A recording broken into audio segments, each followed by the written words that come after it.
মোসাম্মদ জান্নাতি আক্তার, আমার পিতার নাম মোহাম্মদ গফফার মিয়া, মাতার নাম মোসাম্মদ শাহানা বেগম, গ্রাম উত্তর বুড়াইল। আমার সাথে ওর সাথে আমার ফার্স্ট বগুড়া মাস্টার দেখা হয়েছিল। দেওয়ার পরে ওর দুটো ফ্রেন্ড ছিল, দিতে যাচ্ছে। তো তুমি কি বলো যে তুমি আমাকে চাও, এখন যদি আমি তোমাকে নিয়ে করি তাহলে আমার, তখন ও বলছে তোমার ফ্যামিলিকে না করে দাও যে আমি বিয়ে করব। তারপরে এরকম কন্ট্রাক্ট হচ্ছে। তারপরে আমার সাথে আমার দাদুর সাথে একদিন কথা বলছে। আমার দাদুকে বলছে যে, দাদু বলছে কে রে তুই নাতিনের সাথে কথা বলতেছি, নাতিনকে কে বিয়ে করবি, এরকম করে বলছে। তারপরে ও বলছে হ্যাঁ করব। ওর সাথে আমার বগুড়া মাস্তান গিয়ে পরিচয় হয়েছে। পরিচয় আমাদের 1 মাস হবে এরকম, মানে কন্ট্রাক্ট হচ্ছে 1 মাস হবে এরকম। বগুড়া মাস্তান আমার ফ্যামিলি থেকে আমি একাই গেছিলাম। আর এরা হলো এখানে ভাবি আছে, ওর ভাবির সঙ্গে গেছে। আমি তো জানতাম না যে এরা যাবে, চাচি না ভাবি জানি না, কিন্তু এদের সাথে এরা চলে গেছে, আমি বলতে পারি না। ওখানে গিয়ে আমাদের সাথে ওর দেখা হয়েছিল, তখন কন্ট্রাক্ট বলে আমার আইডিটাও এই ছেলেটা গেছে।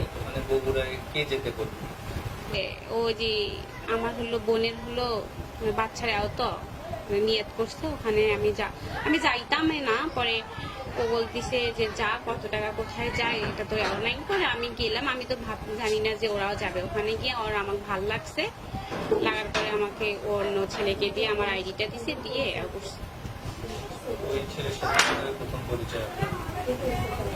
প্রথম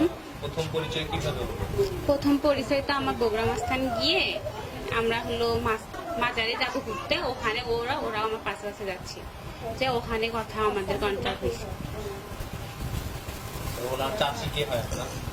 ওনার চাচি আমার বোন হয়।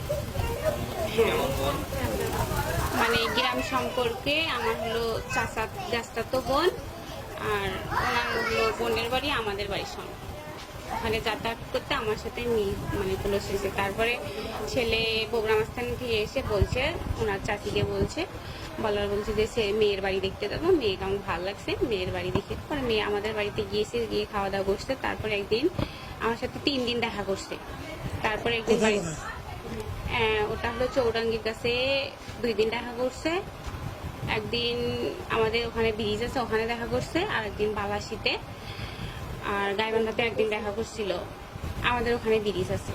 বন্ধু বান্ধবের মধ্যে ওখানে আরমান ছিল, পলাশ ছিল। প্লাস যেদিন ব্রিজে দাওয়াত খেয়ে, পলাশপাড়ার থেকে দাওয়াত খেয়ে আসতে, ও আমাকে কল দিছে যে কই তুমি, আমার বাসায়, ওখানে এদিকে আসো, আমি তোমাকে দেখে যাবো। পরে ওর সঙ্গে ছিল সবুজ ভাই ছিল। আমি আসছি, পাঠানো কেউ হয়নি, আমি আসছি এখানে একাই। আমি চাচ্ছি ওকে বিয়ে করবো, এটা আমার মান সম্মান গেছে।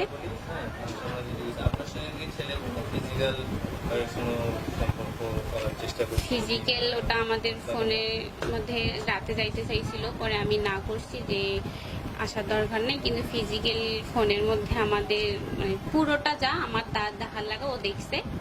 তারপরে ফোনের মধ্যে যা মানে অনেক কথাবার্তা, সেগুলো তো মানে ভিডিও কলে বলছিলাম না, প্রায় 2টা-3টা পর্যন্ত এরকম করে কথা বলছিলাম। হ্যাঁ, স্ক্রিনশট আমার ফোনে আছে, আমি ফাইলে রাখছি। এখন ছেলের ফোনটা আমি নিছি, ও আমার ফোন নিছে। এখন পর্যন্ত আমি ফোন আমার হাতে পাইনি, এখন পর্যন্ত বলতে পারবো না। ও বললে এখন ও যদি ডিলিট করে সেটা আমি বলতে পারবো না, কিন্তু আমার ফাইলে আমি রাখছি। ওর নাম বিদ্যুৎ। ওকে বিয়ে করবো, আর কাউকে বিয়ে করবো না, এইটা কথা। না আমি তা জানি না।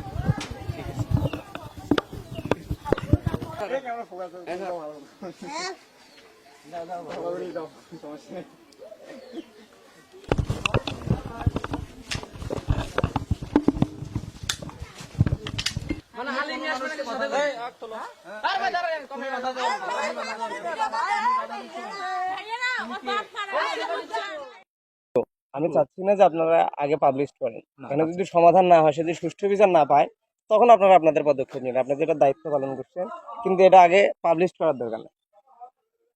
ঠিক আছে, আপনার নাম নাম্বারে দেখলাম এখানতে অনেক কিছু বলা কওয়া করতেছিলেন যে সকাল থেকে নাকি এখানে লোকজন আসতেছে বিভিন্ন হ্যাঁ এলাকা আমি থেকে। শুনছি এত আমাদের লেট দেখলেই করা কারণে দরকার দূর থেকে লোক আসলে হয়তো বা তো বাসে এখানেই পাশেই যাই হোক কিন্তু অত লেট আনন্দবাজারে। করাটা ঠিক না ভাই, তাড়াতাড়ি ফিনিশিং। ওরা করছে সেটা হলো ফার্স্ট টাইম আসছিল। এমনও পরিবার আছে এখানে, যদি পরিবার সচেতন হতো তাহলে তারা বসে একটা সমাধান করতো, মেঘ পাঠিয়ে দিয়ে কোনো সমাধান হয় না। মানে ভাই স্থানীয় একটা সম্মান যেটা আছে মিডিয়ার কাছে বা আমাদের যেটা সম্মান আছে আমরা সেটা উজাড় করে দিই। অবশ্যই মিডিয়াতে যাওয়া মানে আমাদের সম্মান উজাড়, এলাকার সম্মান উজাড়, আমাদের ইউনিয়নের সম্মান উজাড়। কারণ আমি আপনাদের কাছে রিকোয়েস্ট করে বলতেছি, আপনারা যতটুকু করছেন এটা এই পর্যন্তই বাতিল করেন, যা হবে দুই ফ্যামিলি বসে করবে। যদি এমনটা হতো যে না অনৈতিক ভাবে মেয়েটা আসছে, মেয়েটাকে মারধর করে পাঠাই দিচ্ছে এখান থেকে, সেটা মনে করেন আমরা ব্যবস্থা নিতাম। আমরা আরো ভালো জায়গা বা যদি আমরা না পারতাম তাহলে আপনাদের ডাকতাম যে ভাই মেয়েটা হলো সুবিধা বঞ্চিত বা নিজের ন্যায্য বিচার পাচ্ছে না। আমি আবারও বলতেছি, আপনাদের রিকোয়েস্ট করে বলতেছি, যতটুকু করছেন আমরা চাচ্ছি আমাদের এলাকায়। আমি সৌরভ, আমি কঞ্চিপাড়া ইউনিয়ন ছাত্র দলের সভাপতি। সৌরভ। জি।